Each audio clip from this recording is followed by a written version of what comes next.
Okay, good morning, freezing cold morning from Bozeman, Montana. Gonna show you guys little roof rack upgrade I did for the Expedition. Got this truck about 3 months ago and have been working on some upgrades on it. It does have a 3.2 lift on it, 3 inches in the front, 2 in the back, 17-inch Black Rhino wheels, and BFGs in 285/75 17s. And they did clear before the lift with only some minor trimming on the front mud flap, but otherwise they cleared full turn. With the lift, there's no problem whatsoever. I probably didn't even need to cut the mud flap, but got a separate video that talks about all the radio stuff and the antennas, and then I'll go into a little bit more on some of the other stuff that I have done to it in a separate video. But this one I wanted to talk about the roof rack. The roof rack from day one was a major problem. I tried a bunch of different things. Rhino Rack was super cool. They have a, take you over here and show you what I took off. Rhino Rack has a system that is specifically made for this truck. I'm just gonna make a bunch of noise. And so basically what it does is it has these towers here. These towers hook into a piece here, and then that piece bolts onto these factory holes on the roof rack. So you can see what that looks like right here. So those towers just hook into there and go right into these pre-drilled holes that Ford has in the rail.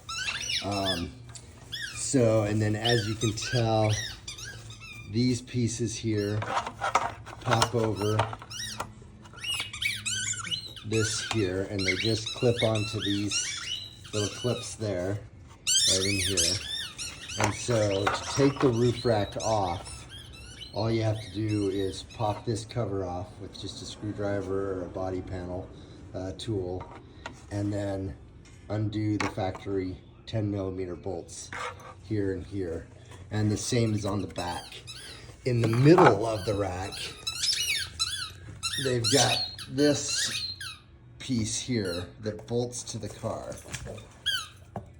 And what happens is that in the middle of the rack, you can see right here, that's not a good one. I'll show you this one. You can see that slides, that piece just slides into this. And so you undo the front and the back, and then the middle piece just slides forward and the whole thing will lift off. Honestly, it takes about 5 minutes to take the rack off the car. Okay. A noisemaker, I'm sorry. The issue that I was having from day one is I was getting a ton of rattling once I put some weight up on this rack, and that rattling was coming from the fact that this piece just slides on here, and so since it slides on here, there was always a little bit of play and it would rattle like that and just drive me crazy. And so what I ended up doing was I drilled 3 holes through the roof rack itself and into, and you can see how it's kind of messy because you can't see any of that stuff. So I drilled it into this plastic piece. Wes, knock it off. I drilled that into the plastic piece, and that stopped the rattling. What it didn't do is add any more security or weight bearing or anything like that. All it did is keep those pieces from rattling against each other. But there was always a concern about how much weight this could actually hold. As you can see, this is just plastic, and then as it's attached to this, the plastic just goes down in this super thin aluminum tube, and so there's really no weight bearing stuff. I don't know what the dynamic load on this is. I think the static load is only around 100 pounds, and as you can see, I carry a Pack-A-Sport fiberglass box and a rod holder from River Quiver. Both are very heavy duty. They don't weigh a ton, but they kind of do once you get up on there, and then once you put anything in the Pack-A-Sport, there's some weight up on top of that, especially when you get crosswinds and those kind of things. And I just wasn't happy with the rack, so I had started thinking about how I could beef that up, and then I decided recently to buy a rooftop tent. And so what that did is that rack would obviously not hold the weight of a rooftop tent, especially with a couple people in it, or when you are sleeping up in there and you get some crosswinds and all that kind of stuff. I just wasn't secure with that. So I had already started thinking about taking off that factory rack and putting in a track that, just like you would on a topper for a pickup truck or anything like that, and bolt that track on and then use that as the platform for building up the roof rack.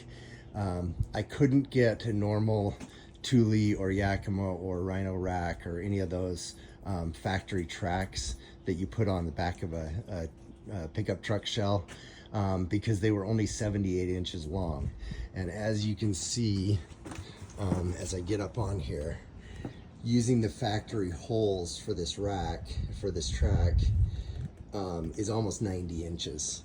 And I didn't want to piece something together or do any of that, and so I ended up ordering from a van outlet, I think American Van or one of those, you can just Google it, and I got a track that's made for a van, and then cut it down to fit the right size. I think it was 108 inches or something like that, so I had to cut it down a little bit, and then that comes raw aluminum, and so I primed it and then painted it with some Rust-Oleum so that it would be black.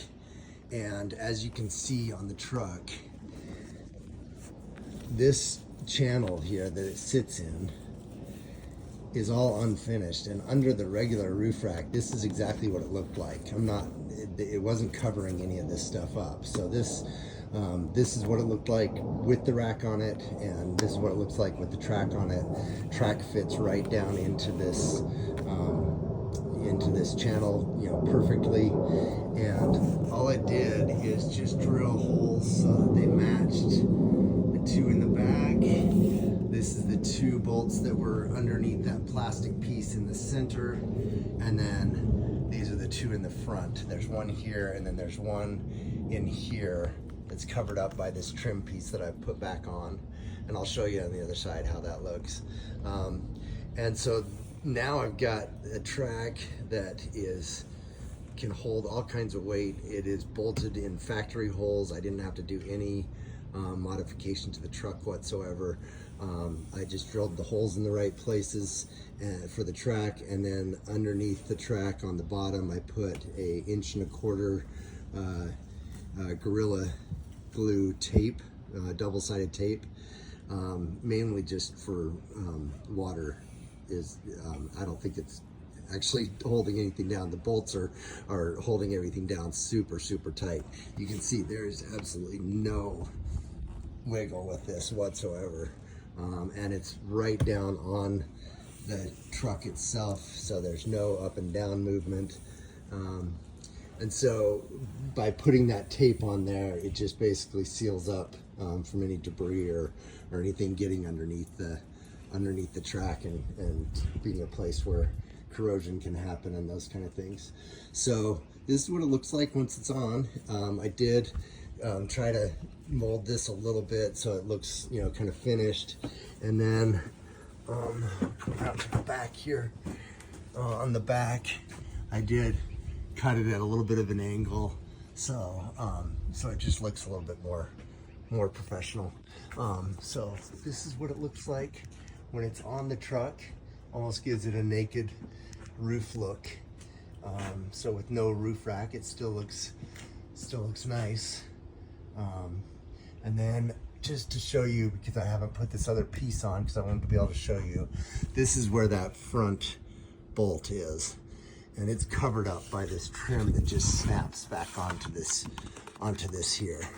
And then one other thing I'll show you while we're looking at the trim is I did put a little screw right here. This is a hole that already exists in the trim, but it's covered up by that plastic piece, and that plastic piece that's on the roof rack holds this back part of the trim from flopping around. And I just didn't like that it was not secured down or whatever, so I just put a screw that's just screwed into the track itself, not into the body of the truck. So anyway, that's what that looks like. I'll do another video when I get the tent up there, and you can see kind of what we use for towers and how that's connected on there. But this was an issue that I was having with that rattling and with the rack not being secure enough, and so I thought I'd share. Super easy to do. It took me an afternoon is all, and as you can see, I think it looks pretty nice even without the rack on it. And now I've got a platform I can put any kind of weight on there, and bolt things down tight and secure, and not have to worry about that factory rack being flimsy or anything like that. Hope this helps somebody. Like I said, I'll put another video up when I get the rooftop tent on. Let me know if you have any questions in the comments, and I'll try and reply with what I can. Thanks.